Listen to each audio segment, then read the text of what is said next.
নেতাবিন্দু ছিল, কেউ খালি হাতে আসেনি। তাদের ঘরে ঘটি বাটি কম্বল জেনে জিডা ছিল একেবারে কাহিয়ে পুষে একের পর এক প্রত্যেকটা জিনিস হাতে হাতে করে নিয়ে এই সংগ্রামে। আসসালামু আলাইকুম। সূর্য উঠার পরে মানুষ ঘুমেতে ওঠে, আর আমি আজকের সূর্যের টাইম নিয়ে উঠইয়ে তারপরে আমি ঘুমেতে উঠেছি, কারণ আশেপাশে কিছু অনাহারীদের নজর আমার এই হাতের উপরে পড়েছে। আর তো অত্যন্ত দয়া মায়ের শরীর, এখন কি করা, আশেপাশে যে ফইর ফাড়া এতি মিসকিন ছিল তার জন্য ছোটখাটো একটা তাবারকের ব্যবস্থা করলাম। আমাদের মিসকিন দলের প্রধান সর্দার আমাদের ভাত দিয়ে তার আসন অলঙ্কিত করলো। শুধু তাই না, অন্য অন্য যেসব সদস্য নেত্রী নেতাবিন্দু ছিল কেউ খালি হাতে আসেনি। তাদের ঘরে ঘটি বাটি কম্বল জেনে জিডা ছিল একেবারে কাহিয়ে পুষে একের পর এক প্রত্যেকটা জিনিস হাতে হাতে করে নিয়ে এই সংগ্রামে ঝাঁপিয়ে পড়েছে। সবগুলো যেন আমার বীরাঙ্গনা মিসকিন ভাবিরা, তাদের হাতের যে জাদু আছে, ক্যালক্যালমা আছে, সেটা দেখানোর জন্যই মূলত আজকের এই আয়োজনটা ছিল।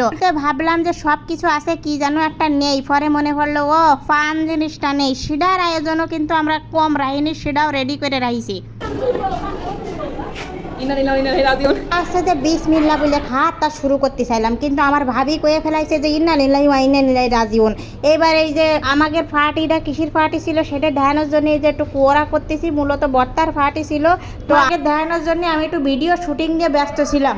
এসে দেখি যে আমার অনাহারে থাকা মিসকিন ভাবিগুলো সব সাবার করে দেছে। যাই হোক, মিসকিন ভাবিকে নিয়ে আজকের এই বর্তা পার্টিটা তোমাদের কিরাম লাগলো একটু কমেন্টের মাধ্যমে জানাই যাইও।